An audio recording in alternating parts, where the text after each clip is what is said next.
Ladies and gentlemen, Indonesia is open for more business. See Mr. Fernando Zavala, Chairman of the APEC CEO Summit 2024 and former Prime Minister of Peru, distinguished panelists, distinguished delegates from Indonesia, all the ministers attending.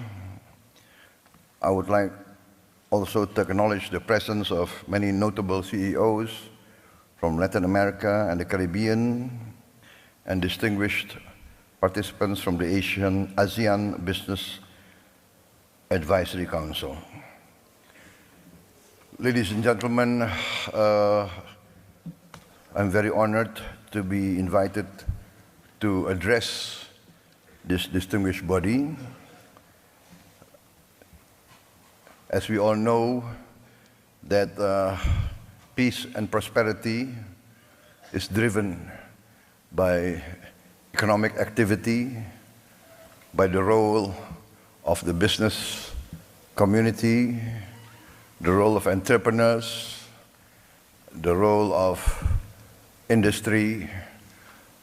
Without the dynamic participation of the economic sector, basically, we cannot have growth and prosperity. Without growth, we cannot alleviate poverty.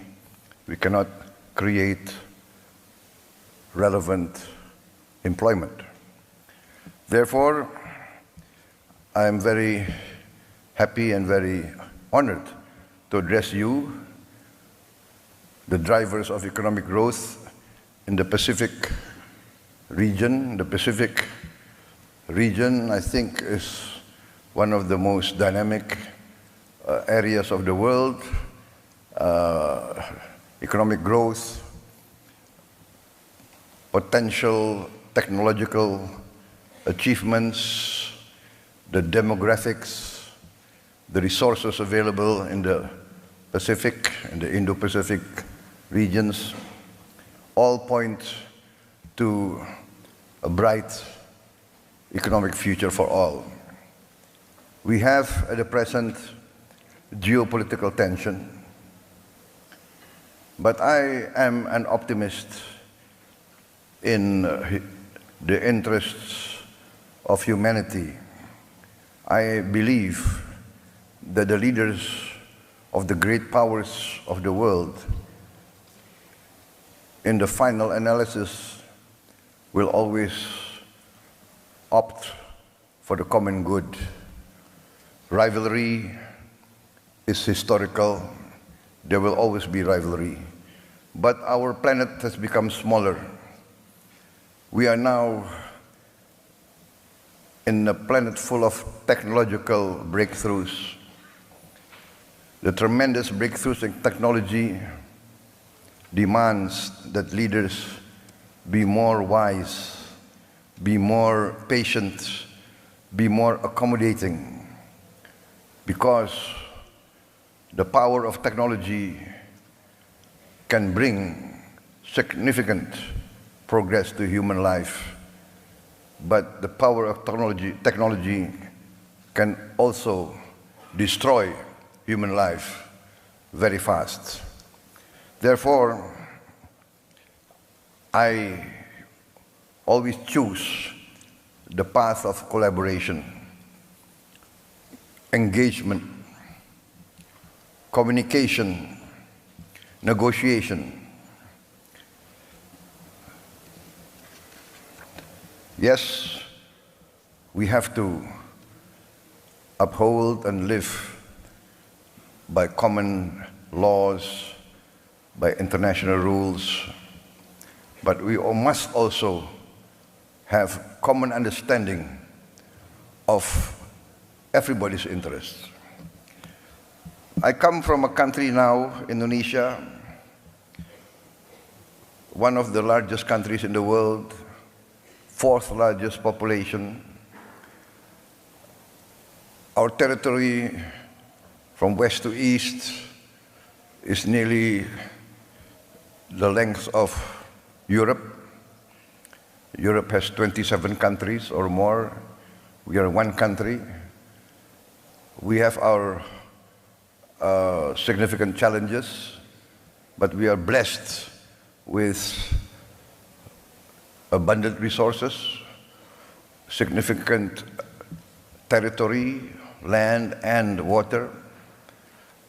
We have the fortune of being able to, in a few years, be completely self-sufficient in energy, self-sufficient in green energy. We will be perhaps one of the few countries that can achieve 100% renewable energy within a few years. We can replace fossil fuel by renewables. We have the largest geothermal potential. I think 60% of the world geothermal energy potential is in Indonesia. We have a potential, of course, solar energy, but our main strength will come from bioenergy, from the plant-based fuel that we can produce. We will be, I think, together with Brazil and maybe with the Congo DRC, we have the potential to produce fuel from plants, and this, I think, will create a lot of opportunities because we will save a lot on foreign exchange. The funds will circulate within our own economy. We also are blessed with critical minerals and other vital resources for modern life. And also I've been discussing with Peru, the Peruvian government. I think we have complementary resources for the future. We have managed to have a prudent economical and fiscal policies in the last years. We managed to maintain growth even after the COVID.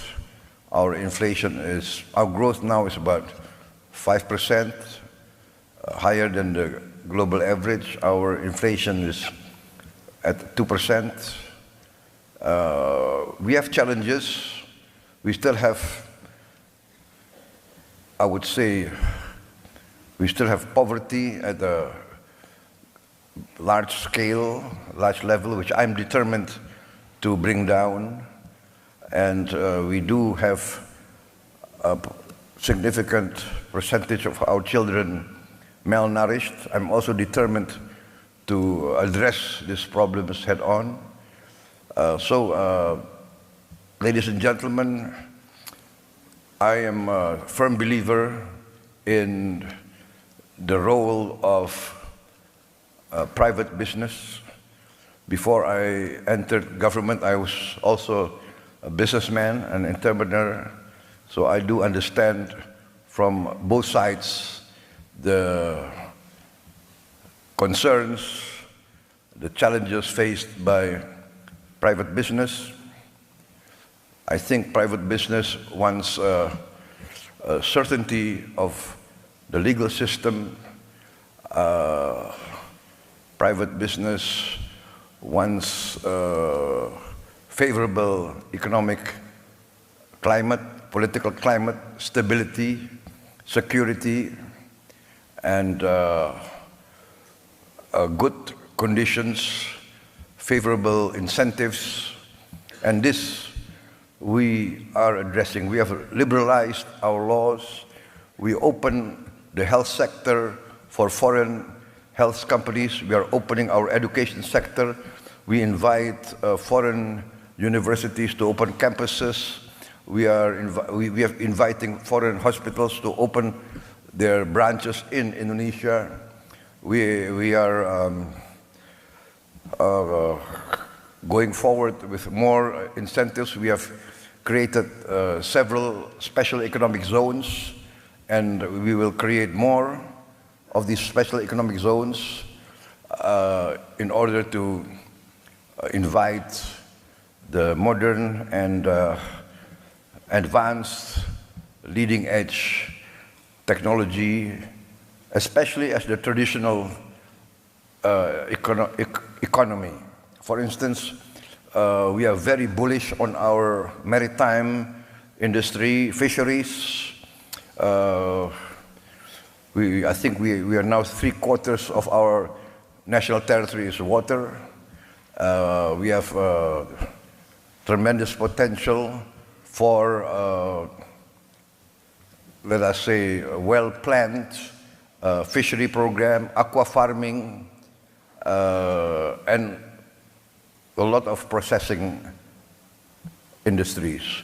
We are determined to industrialize by downstreaming our resources, processing our resources.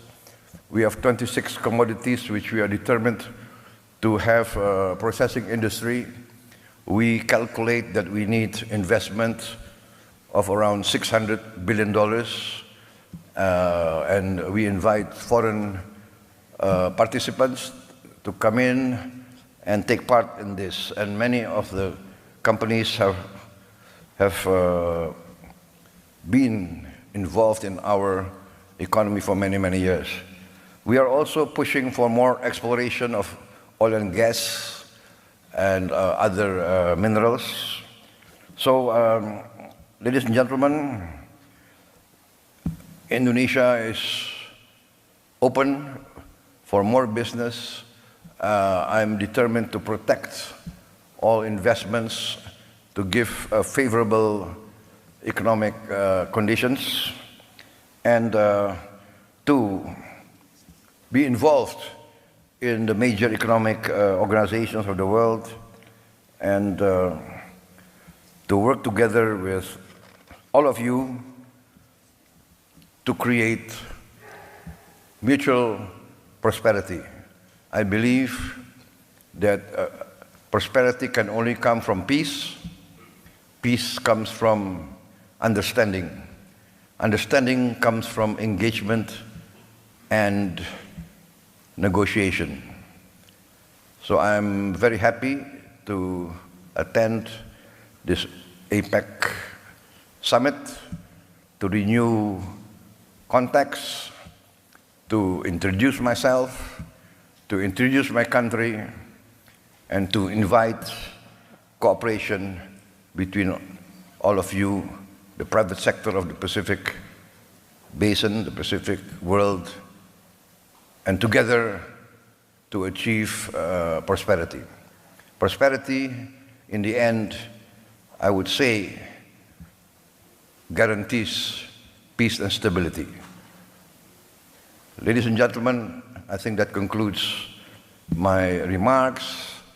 And once again, thank you for inviting me, and I wish this APEC summit, this APEC CEO summit also to be very successful. Thank you very much.